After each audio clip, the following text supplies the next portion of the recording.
Date: 71 PST, post-stasis time. Taurus was confused. It wasn't the first instance, and considering how much time she spent around Terrans, it wouldn't be the last. But out of all the Terran-induced confusions that the Reptilian had suffered, this was one of the more confusing. Taurus was dwarfed by the primates that were part of the crowds and queues that surrounded her, Taurus's 4-feet reptilian stature causing the Reptilian to almost be swallowed up by the swarm of bodies, only her natural pattern of green and blue iridescent scales causing her to stand out slightly from the crowd. Not that anyone gave her much notice. The Reptilians had long been allies and friends of all types of Terrans, and everyone here was far more interested in the exhibits this facility had to offer. The unaltered red rocks of Mars fell underfoot as she walked around with Joseph, her Terran friend, who had invited her with such enthusiasm to this museum. Mars was well known for its unique architectural style, as the surface had been plagued by war after war during its long and bloody history. Different countries sending their own terraforming efforts, fighting over control of the surface, followed by the Great Colony Rebellion. All of these have meant that throughout humanity's entire history, there was almost always some kind of war or conflict happening on the fourth planet from Sol. This meant that Martian cities were more fortresses than livable spaces, every single apartment and building built to last against all kinds of weaponry, paths and rivers doubled as trenches. You could hardly walk 2 steps without finding something that was designed to make defending any area easier. There hadn't been a conflict here for over 100 years, but the impact of those design decisions gave Mars a unique feeling not felt on any other planet. Apart from this location was as untouched as the day it was created. Unaltered red rock was scattered around this educational establishment. Every war fought on this planet, every skirmish, every battle. Both sides had come to the same agreement. You don't touch this area. This area is sacred. If it wasn't for the terraformed blue sky, it would have been as natural as the first day that the rovers had landed. Dude, I totally got to input commands into Curiosity. This is awesome! Joseph beamed with an animated enthusiasm as he spoke, further increasing Taurus's confusion. The museum was a simple thing based around the original exploration and terraforming of Mars. Informational boards were scattered around as they explained the exhibits, videos, and other relics of the time, standard activities that were found in millions of museums around the galaxy. A perfect place to visit with kids or just a lazy afternoon.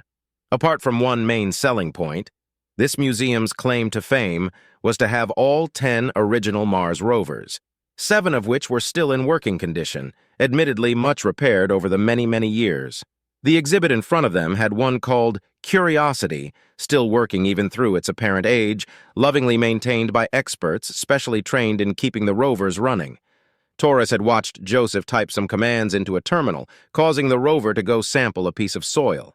Soil that had probably been sampled billions of times by billions of visitors to the attraction over the years. There were very few secrets left to be discovered in this small pile of rocks. I don't understand this. Why are you all so excited about an exploration machine? Taurus wasn't the only one confused.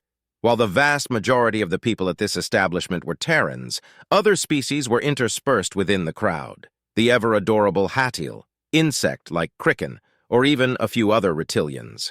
All of the non-Terrans were chasing after whatever excited Terran had dragged them here, each one trying to understand why their friends were so excited by the mundane. Because it's Curiosity. It's the original explorer. Before FTL travel, before the God Plague or the Terran Alliance, these were our first steps into the universe. Didn't the Reptilians have their own scientific missions before FTL? Taurus shrugged, one of the few motions she had picked up from being around Joseph for so long.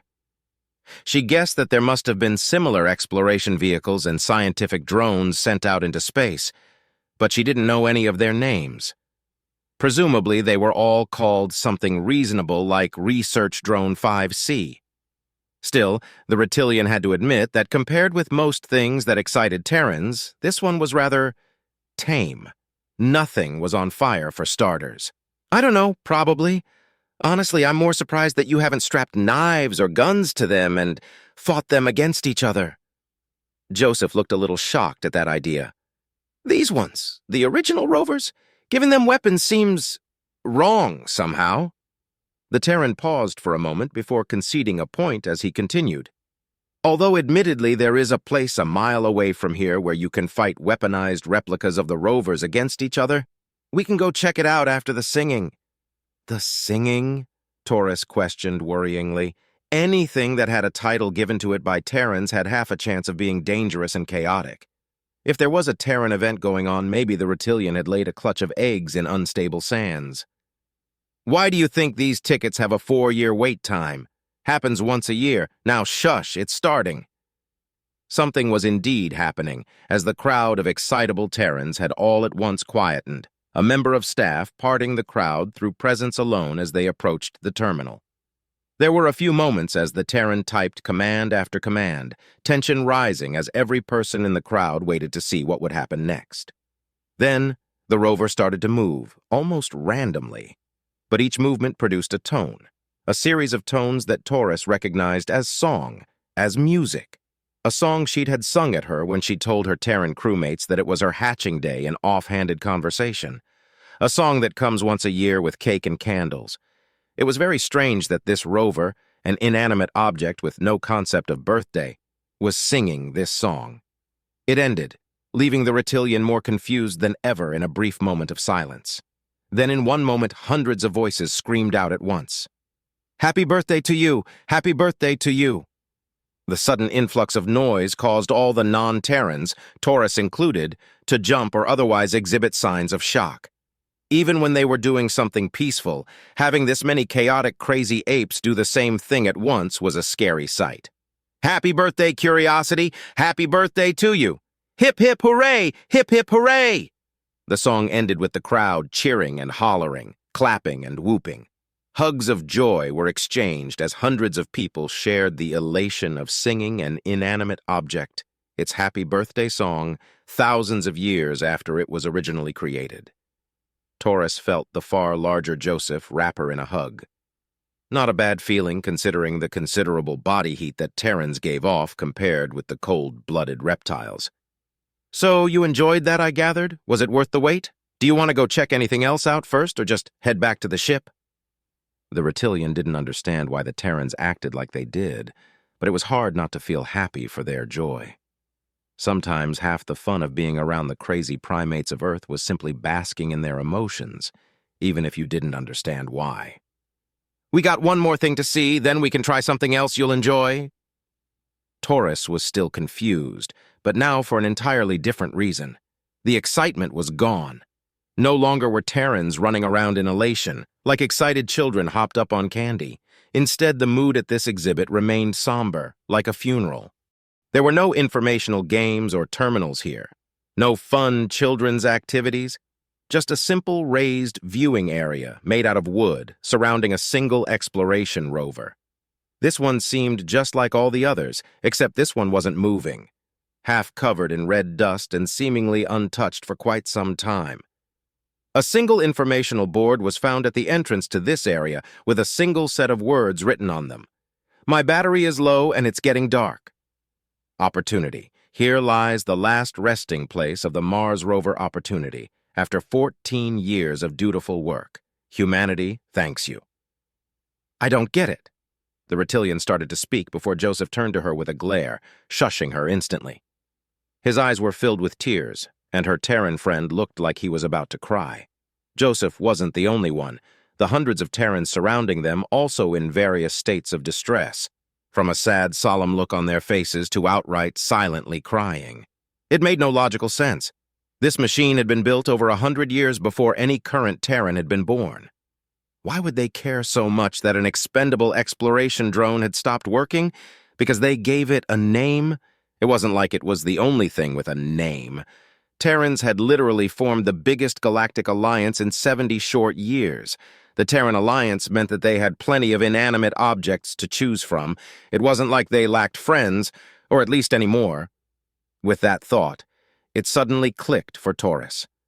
There were many words people used to describe Terrans: annoying, insane, chaotic, insurance liability. But in the Reptilians' experience, there was one word that described them more than any other: lonely.